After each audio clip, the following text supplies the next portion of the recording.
Motivational speaker. आज एक ऐसे इंसान की बात करूंगा, हो सकता है आपकी आत्मा कांप जाए।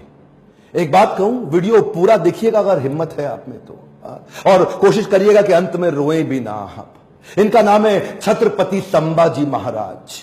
आपने छत्रपति शिवाजी महाराज का वीडियो देखा था। यह उनके ज्येष्ठ पुत्र 1657 में इनका जन्म हुआ। बचपन से आखिरी तक केवल संघर्ष। 2 साल की उम्र में ही इनकी माता का देहांत हो गया। मां जीजाबाई, जो छत्रपति शिवाजी महाराज की मां थी, यानी कि इनकी दादी, उन्होंने इनको पालन पोषण किया। सोचता हूं कहां से शुरू करूं और कहां लेके जाऊं। अद्भुत बालक जिसके बारे में पूरी दुनिया को पता लगना जरूरी है। 13 साल की उम्र तक 13 भाषाएं सीख चुके थे। 13 साल की उम्र तक संस्कृत के विद्वान पंडित सारी रीजनल भाषाएं, भारत की पुर्तगालियों की भाषा, अंग्रेजों की भाषा, मुगलों की भाषा, साउथ इंडियन लैंग्वेज, सारी डेक्कन भाषा, कई शास्त्र लिख डाले। ध्यान दीजिएगा, शास्त्र पढ़ डाले नहीं बोल रहा। 13 साल की उम्र तक 13 भाषा और कई शास्त्र, बुद्ध भूषण और नक्शिका जैसे वो शास्त्र, और कई शास्त्र जहां पे इन्होंने अपने रायगढ़ के किलों की बात करी, गणपति का बहुत सुंदर गुणगान किया। हॉर्स राइडिंग, आर्मरी, तीरंदाजी और बॉडी बिल्डिंग, इन सब में तो इतने पावरफुल थे। एक्चुअली ना, अगर आप ध्यान से देखो तो ये एक रेयर कॉम्बिनेशन है, शस्त्र और शास्त्र दोनों के।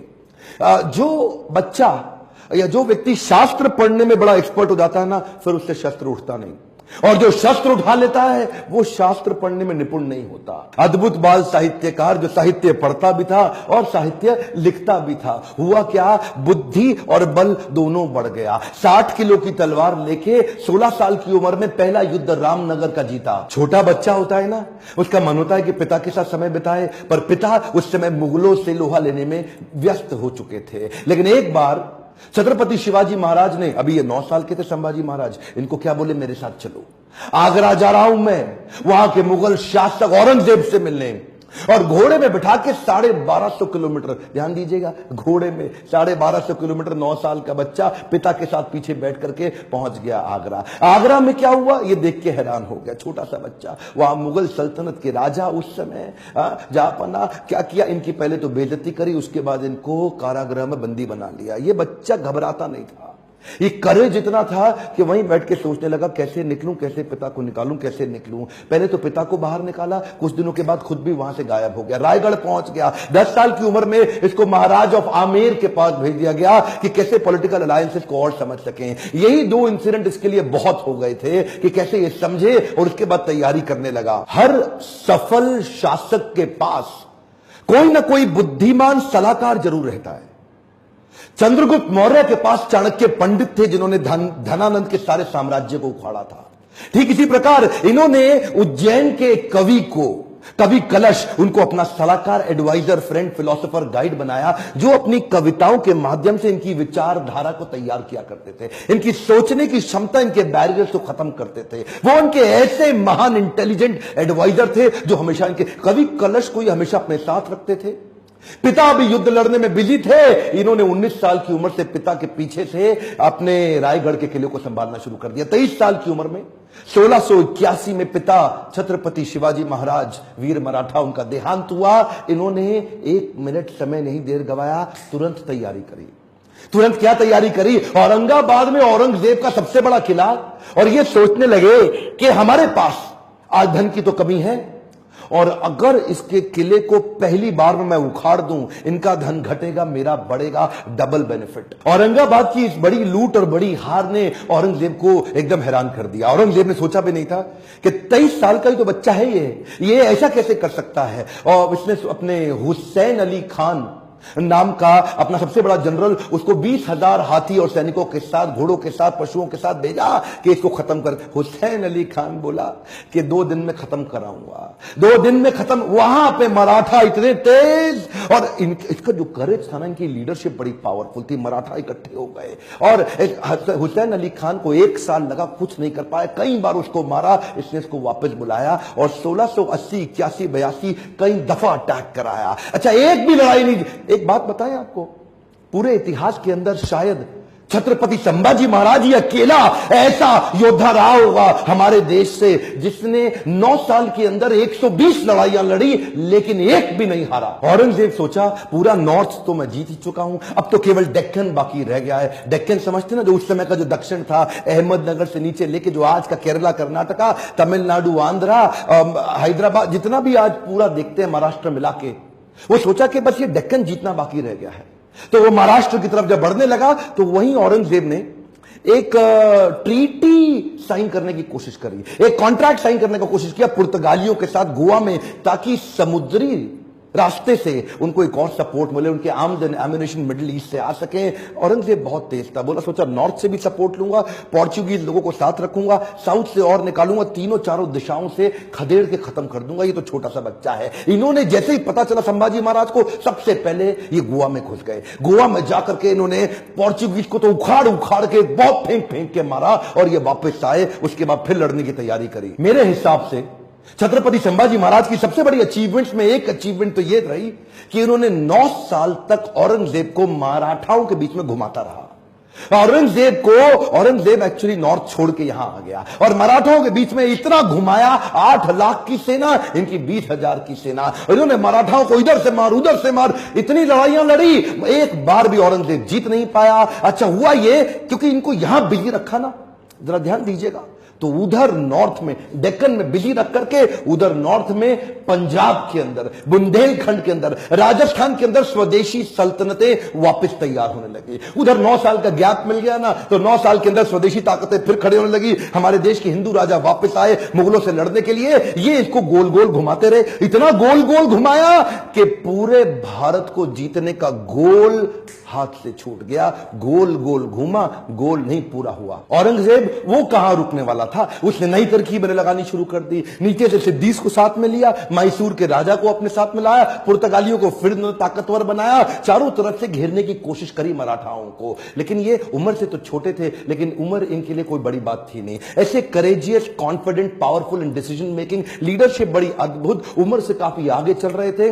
इनोवेशंस बिल्ड करने शुरू कर दिए। क्योंकि धन पैसा कम था तो उन्होंने क्या किया, अपने इलाके के सारे मोचियों को और दर्जियों को इकट्ठा किया। उनको बोला आओ पेड़ से ना रबड़ का कपड़ा बनाओ निकाल करके, और लकड़ी की छालों को निकाल के तीर बनाओ, रबड़ के कपड़े को उसके आगे लपेट दो, एक तरफ तेल लगाओ दूसरी तरफ बारूद लगाओ। रबड़ का कपड़ा जल्दी जलता नहीं है, और तेल जला करके तीर को छोड़ दो, जैसे ही जाके निशाने पर टकराएगा उसका जो गन पाउडर है, बारूद, वो विस्फोट करेगा, भयंकर तबाही मचाएगा। नए नए इनोवेशंस लेके आए। मैं बोल रहा हूं ना, बुद्धि से बहुत तेज थे। औरंगजेब को भी तो मानना पड़ेगा ना। हाँ, हारते थे, मार खाते थे, फिर खड़े हो जाते थे लड़ने को, हारते थे, मार खाते थे, फिर खड़े हो जाते थे, और अकेले नहीं लड़ते थे, लोगों को साथ में लेके मराठाओं को घेरने में। ये चिक्कादेव राय नाम का एक राजा था जो इनके साथ पूरी तरह मिल चुका था। इसने क्या किया, छत्रपति संभाजी महाराज ये सबको बोल दिए, एक ने भी अगर औरंगजेब के धर्म परिवर्तन के मिशन में मदद करी, उखाड़ के सारी नस्लें खत्म कर दूंगा, बर्बाद कर दूंगा। मराठा हूं मैं, अपने देश के लिए काम करता हूं। और वो चिक्कादेव राय के बाद पुर्तगालियों को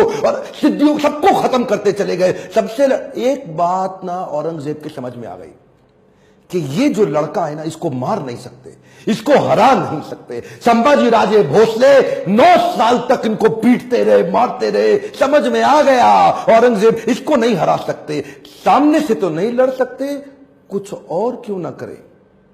और वहीं इनके जो साले साहब थे ना, जो इनकी पत्नी के भाई, संभाजी राजे भोसले की पत्नी के भाई, वो उनको इन्होंने वेतनदारी देने से मना किया। इसकी खबर लग गई। तो वही 1689 का समय गनोजी शिर्के ने इनको ये एक ना किसी गुप्त मीटिंग के लिए अपने पार्टनर जो उनके कवि कलश, उनके साथ कहीं गए थे संगमेश्वर में। और वहीं गनोजी शिर्के ने इनके एक जनरल को, आर्मी के, औरंगजेब के, उसको बता दिया कि ये गुप्त रास्ते से जाओ, इनको आप खत्म कर दोगे। और वो लेकर के मामूली से 2000 लोगों को लेके पहुंच गया इनको पकड़ने के लिए। 8 लाख लोग तो हरा नहीं पाए, इनको पता था नहीं हरा सकते, 2000 से हारना पड़ा। क्यों? क्योंकि धोखा दिया गया। गनोजी शिर्के बेईमान हो गए, अपना परिवार का इंसान बेईमान हो गया। हाँ, हमें तो गनोजी शिर्के ने लूटा, औरंगजेब में कहां दम था, अपनी कश्ती वहां डूबी जिधर पानी कम था। गनोजी शिर्के ने वो गुप्त रास्ता औरंगजेब के जनरल को बता दिया। ये लेकर के सिपाही सेना वहां जाके पहुंच गए, निहत्ते जाकर के उनको पकड़ लिया, कब्जा लिया, साथ में कवि कलश और इधर छत्रपति संभाजी महाराज। दोनों करते क्या ना करते, 8 लाख लोग मिलकर के नहीं इनसे लड़ सके।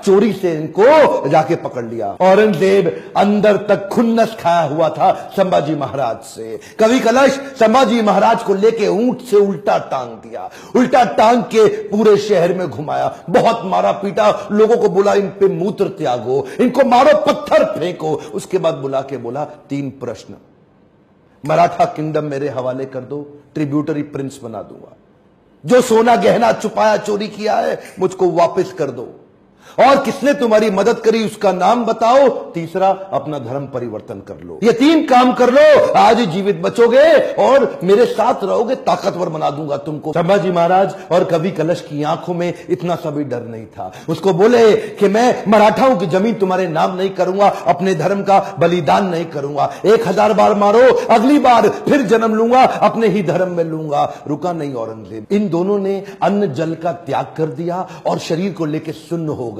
वो उनके नाखून उखाड़ते चले गए, आंखों में मिर्चियां डालते चले गए। उसके बाद जलती सलाखें लेके आंखों में डालते वक्त फिर पूछा, उसको भी डाल दिया। ये बोले नहीं कुछ भी, ये शांत खड़े रहे। पीड़ा बहुत हुई लेकिन ये नहीं बोले हमको छोड़ दो, माफ कर दो। उंगलियां काटनी शुरू करी, पांव की काटी, पांव काटे, हाथ काट दिए, बालों को उखाड़ दिया, वो हाल किया। उसके बाद धीरे धीरे खाल उतारने लगे। हर बार पूछते थे 3 प्रश्न, अपना धन दे दो, जमीन दे दो और धर्म परिवर्तन कर लो। ये सुन्न खड़े रहे वहां पे। ये दर्दनाक सिलसिला 40 दिन तक चलता रहा। औरंगजेब रोज शाम को आके उनसे पूछता था, बता दो बता दो, और आखिरी में बोला कि मैं तुम्हारे आगे हार मान गया, मेरी 4 संतानें, अगर मेरा एक भी बेटा तेरे जैसा होता ना संभाजी महाराज, पूरे देश को मुगल सल्तनत बना देता, इस देश को, भारतवर्ष को मुगल सल्तनत बना देता। तेरे आगे मैं हार मान गया। काट डालो उसका शरीर, काट डालो उसका शरीर। टुकड़े टुकड़े कर दिए उनके, वाघ नख लेके छोटे छोटे टुकड़े करके उनको बोला नदी के पास फेंक दो। समस्त मुगल राजाओं में